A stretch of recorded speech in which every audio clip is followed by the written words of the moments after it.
It's good to be back. Probably a lot of reflections on gear and stage design in this video. Let's do it. I don't have too much to say on this first one other than listen to how the gun's operating there in person, and also it was throwing out some pretty dramatically different flashes. We'll come back to that later.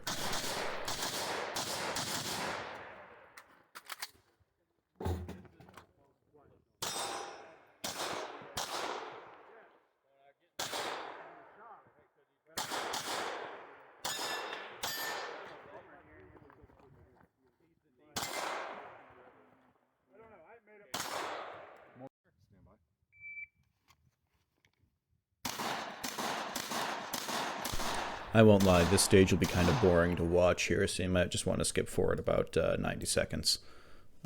Just a whole lot of longer range rifle shooting, which is a little bit dull to watch.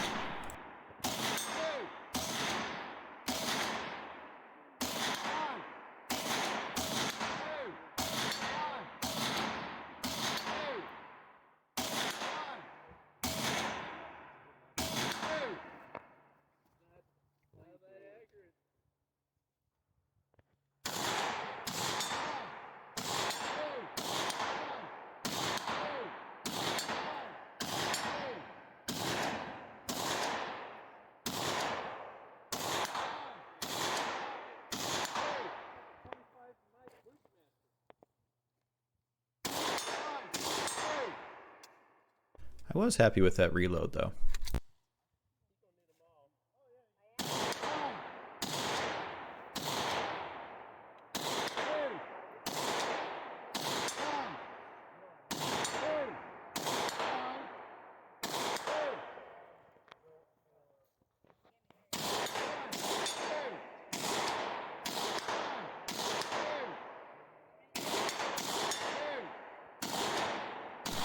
Alright, so let's talk a little bit about the rifle there for the fun of it here. So on the screen here you'll see I actually replaced the scope on this rifle a little while ago, and I just replaced it again with a 1:6 and took it out to the range as part of that. This batch of ammo I've been working through on this rifle. I bought several thousand rounds of it a while ago, and I'm finally down to a few hundred. These are the groups that I'm getting from sandbags, fully supported, calm, nice day at 50 yards. Those are 1-inch circles. A few of these holes here were just from me trying to adjust the scope, and so don't pay attention to the position of those groups, but do pay attention to, like, those groups are huge at 50 yards here. I mean, the best one is probably still 2 inches across. The best one, more accurately, it's probably closer to 4. I mean, that's 4 to 8 inches of grouping at 100 yards here. This ammo that I'm shooting, it was tool ammo. It's a batch of it that I think is just exceptionally bad. And this is the ammo you've seen me shoot. Anytime I'm shooting AK ammo for, I think, as long as I've been posting these videos, at least. But man, I'm bringing this up because this is a struggle. This is a you want to make a lot of your shooting a lot more difficult for yourself. I mean, I knew I was making it bad for myself. I didn't really try to go group it on paper ever, mainly to preserve my mental sanity. All right, let's get back to it. Let's see what Sam has to say about this ammo, actually. Sam? The only thing that bothers me about Soviet ammunition, the original, I don't know about the powder is the same for every. So this is another long-range stage here, going from 1 to 400 yards, and I do all right, all things considered. Some of those shots that are misses here, speaking to the grouping conversation from a second ago, I had a really good sight picture on, and I was doing the correct hold, and sometimes you pull the trigger and you miss. With this ammo a little bit more. I mean, let's put it this way. When I switch over to other guns and ARs and stuff, sometimes I'm a little bit blown away by, like, how easy it is to get a hit. Anyway. 1, 2. 1, 2. Right. 1, 2. Bonus. 1,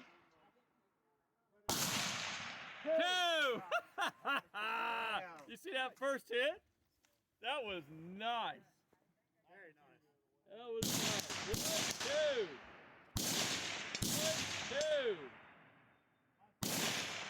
2. Right. Look, yeah. 1. Look. 2. 2.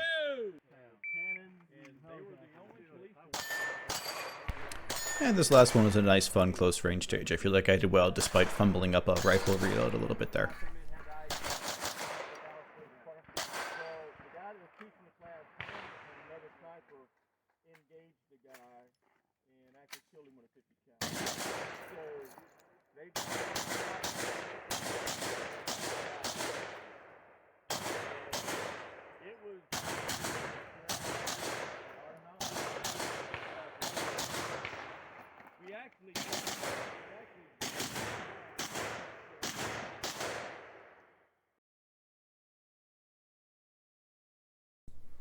Alright, on to the next one here.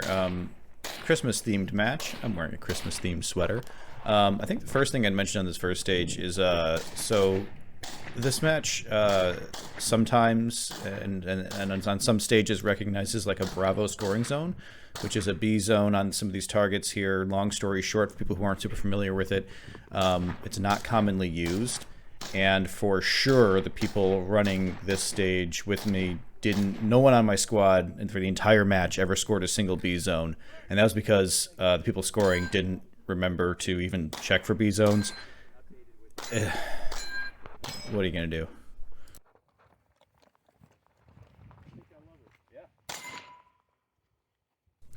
Ultimately, this stage had a lot of small targets or hostage targets, so it was all about avoiding penalties anyway.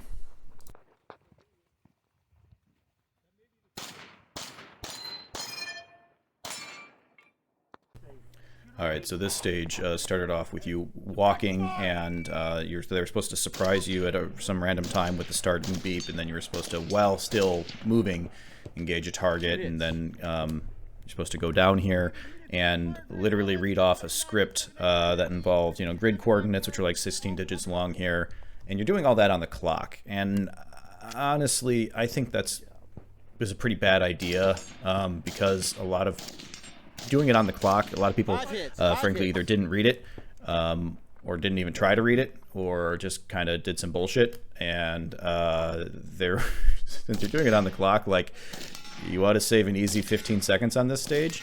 Just don't do it, and the RO probably won't call you on it. And oh well, it is what it is. Look like you hit that.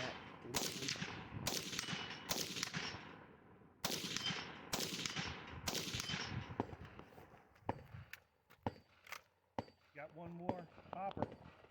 Small one? RO didn't catch that I had shot that target, and so there was a discussion on the clock. I actually know the guy who designed that stage and the next one, and he just loves to do fun stuff, and he's a really nice guy and everything. I like him. I think really all I'm trying to say is that, like, they could have moved the script to after the shooting was done. So, like, after your last shot was fired, you're supposed to go pick up the phone and call it in there, and that would have been probably a lot more still on theme, and you're still only really measured on your shooting performance, that kind of thing. Oh well. Yeah, this next stage was really pirate themed and really fun. I went all into it. It was great. Had fun. And this last stage was surprisingly devious. You have a mix of jumbled together rifle and pistol targets in a Christmas tree shape. There's 25 required shots for pistol, 25 rifle. I love this. This stage was really fun, on theme for Christmas. And the real challenge here was being able to pick out where the positive scoring zones were for each of the respective targets you were shooting here. And although you kind of, it's kind of tempting just to hose at it. If you hose at it, you probably won't do very well. I had a lot of fun on this stage. One other thing I'll mention here at the end is this entire match here. This was my backup rifle I was shooting. My main rifle, the one that you saw me shoot in the previous match that I was all excited for, that I got a new scope for, had a firing tin retaining pin break on my first try through here on the first stage, and it completely shat the bed. The gun's out of commission. It's broken. It's out of production, so I'm going to have some issues tracking that down. I've already sent an email to SIG trying to track down some parts. We'll see what comes of that. And on the very last stage, I'll just add that I did pretty bad on the long range stage. As I know where to hold, and I was doing the right holds. I really honestly, I think a contributing factor to that one was the ammo being really bad at grouping, because that whole stage was from 150 to 200 yards, and the targets weren't that small or anything. But again, if I'm putting up 5-inch to 8-inch groups, yeah. Hey, I did this to myself. All right. I'll talk to you guys later.